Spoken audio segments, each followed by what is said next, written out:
सबको जय मसीह मेरे मसीह भाई बहनों। आज इस वीडियो के माध्यम से मैं एक विषय को लेकर मैं आप लोगों के सामने में आया हूं और वो विषय है कि अक्सर कलीसिया में देखा गया है कि विश्वासी भाई बहन आपस में उनका नहीं जमता, वो बात तक नहीं करते हैं। इतना क्रोध वो एक दूसरे के प्रति रखे हुए होते हैं कि वो बात तक करना पसंद नहीं करते, शकल तक दिखना पसंद नहीं करते और यहाँ तक उतर जाते हैं कि वो एक दूसरे को व्यक्तिगत टारगेट करके बैठते हैं कि निजी जीवन में क्या हो रहा है नहीं हो रहा है वहाँ पे जज करके बैठते हैं। फिर ऐसा शब्द मुंह से भी निकल बैठता है जो नहीं निकलना चाहिए, जिससे परमेश्वर बार बार हम लोग को चेतावनी देता है वचन के द्वारा। इसी विषय को लेकर पौलुस एक इफिसियो 4 का 1 से 2 में पौलुस यहाँ पे इफिसियो के कलीसिया को एक लेटर लिखता है जो वो जेल में बैठ के लिख रहा है। तो क्या लिखता है आइए पढ़ते हैं। इफिसियो 4 का 1 से 2 में, इसीलिए मैं जो प्रभु में बंदी हूँ तुमसे विनती करता हूँ कि जिस बुलाहट से तुम बुलाए गए थे उसके योग्य चाल चलो, अर्थात सारी दीनता नम्रता सहित और धीरज धरकर प्रेम से एक दूसरे को सह लो। इसका अगर हेडलाइन पढ़ोगे तो लिखा है मसीह की देह में एकता। कहता है कि मैं तुमसे विनती करता हूँ, मैं रिक्वेस्ट करता हूँ। कहाँ लिख रहा है? वो जेल में बैठकर। और पौलुस को अच्छी तरह से पता था कि इफिसियों की कलीसिया में कुछ ऐसी गड़बड़ियाँ चल रही हैं। वो गड़बड़ियाँ क्या थी कि कुछ विश्वासी भाई बहन एक दूसरे को पसंद नहीं कर रहे हैं या लड़ाई कर रहे हैं, वो उसी कारण चर्च छोड़ चुके हैं या किसी कारणवश वो एक दूसरे से बात तक नहीं करना पसंद करते। हालांकि चर्च में बैठे हैं, वो प्रभु बोझ भी ले रहे हैं, वो मसीह के साथ वो कलीसिया में संगति करने भी आए हैं, वो हर रविवार को भी आते हैं। कोई संडे या कोई शनिवार या कोई हाउस चर्च मीटिंग कुछ भी मिस नहीं करते। वो प्रभु का गाना, प्रभु की महिमा सब कर रहे हैं वो, लेकिन वो एक दूसरे के प्रति करवाहट रख कर बैठे हैं। और पौलुस यहाँ पे उसको उन कलीसिया को, इफिसियों की कलीसिया को लिख रहा है और वो जानता था ये हो रहा है चर्च में। तो वो लिख रहा है यहाँ पे कि मैं तुमसे रिक्वेस्ट करता हूँ तुम लोगों से। और रिक्वेस्ट क्या करता है कि जिस बुलाहट से परमेश्वर ने तुमको बुलाया, क्या लिखा है कि जिस बुलाहट से तुम बुलाए गए थे उसके योग्य चाल चलो। किसके योग्य? मसीह के योग्य। इस बुलाहट से परमेश्वर ने आपको और हमको चुना था, तो इसलिए चुना था ताकि मसीह की देह का निर्माण हो सके। तो कैसा हल्का फुल्का नहीं, जो निर्माण होता है ना, फाउंडेशन वो सॉलिड हो।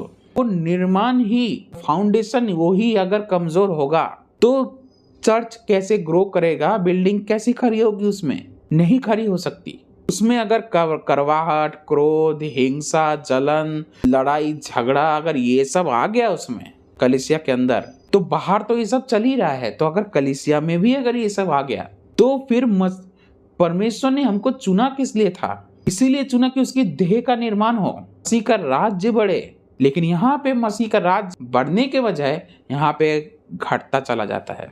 आपको हर कलीसिया में दिखता होगा, लोग तो बहुत हैं कलीसिया में, लोग तो आपको भर भर के दिखेंगे।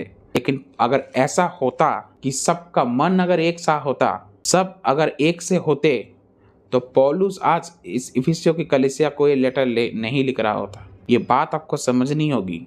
अगर वो सोचता कि ऐसा कोई हो ही नहीं सकता कि कोई विश्वासी भाई बहन आपस में लड़े, ऐसा हो ही नहीं सकता कि विश्वासी भाई बहन आपस में एक साथ जलन रखे, क्रोध करे, ईर्ष्या करे, घमंड करे। अगर पौलुस ऐसा कहता, ये सोचता कि ऐसा तो हो ही नहीं सकता, सब तो पवित्र बन चुके हैं, अगर ऐसा होता तो पौलुस तो लिखता ही नहीं इसको। पौलुस इसीलिए विनती करता है, रिक्वेस्ट करता है कि ऐसा ना हो कि जो इस कलीसिया को मैंने परमेश्वर के मतलब परमेश्वर के अधीनता में रहते हुए जिस कलीसिया का मैंने निर्माण किया, जो फाउंडेशन मैंने वहां पे लगाया, वो फाउंडेशन कमजोर मत करो।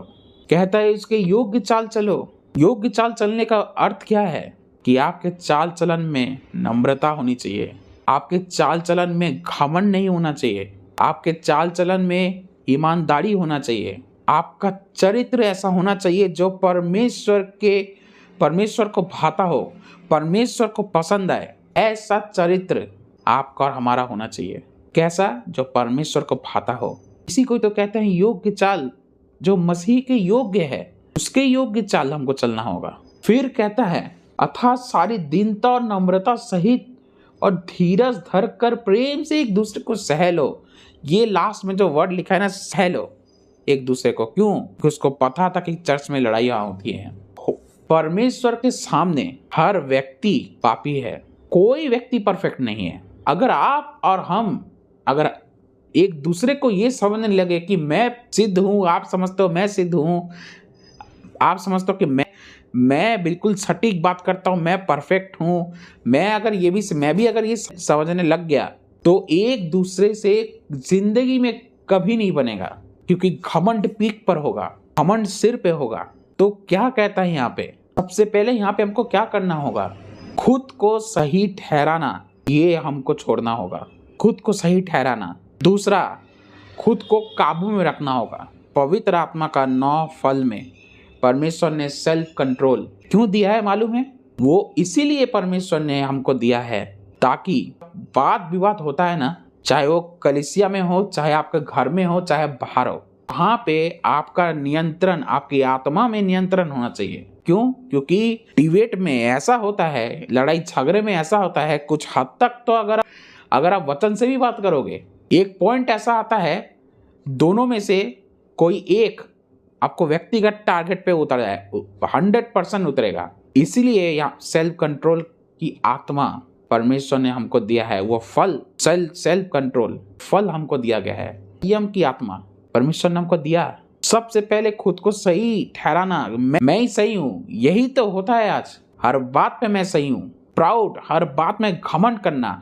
जिस व्यक्ति का हर चीज पर घमंड, किस चीज में घमंड, चाहे वो आत्मिक हो चाहे वो शारीरिक हो, मैं कितना अच्छा पढ़ा लिखा हूँ, मैं कितना इंटेलिजेंट हूँ, मैं ये किया हूँ, मैं डॉक्टर हूँ, इंजीनियर हूँ, वो अच्छी बात है, परमेश्वर आपको आशीष दे। लेकिन उसमें प्राउड फील करना क्या? स्पिरिचुअलिटी में भी मैंने बाइबल कॉलेज किया, मैं इतना स्टडी करके आया हूँ, मैं बाइबल का पूरा ज्ञान है मुझे, दूसरों को नीचा दिखाना, दूसरों को तुच्छ जानना, ये परमेश्वर के योग्य चाल नहीं है। घमंड आपका ना आत्मिकता में होना चाहिए और ना ही आपके शारीरिक में होना चाहिए।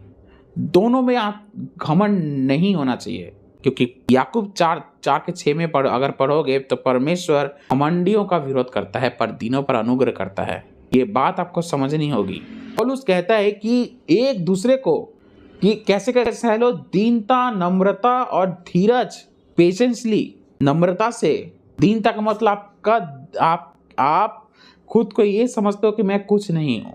अगर ये 3 चीजें आपके अंदर होंगी तो ही जाके आप एक दूसरे को सह सकते हो। अदरवाइज कितना भी प्रचार आप सुन लो, क्योंकि ये 3 जब तक आपके हृदय में नहीं आएगा तब तक आपकी कलीसिया में, कोई भी कलीसिया हो, किसी भी कलीसिया के विश्वासी भाई बहन हो, वो आपस में जलन करना, ईर्ष्या करना, क्रोध, हिंसा, उल्टा सीधा कहना, ये सब चलता रहेगा। लेकिन जिस दिन आपके हृदय में नम्रता, धीरज और दीनता, ये अगर आपके हृदय में आ गया तो कभी भी एक दूसरे के प्रति कभी भी ईर्ष्या, जलन, क्रोध नहीं कर पाओगे।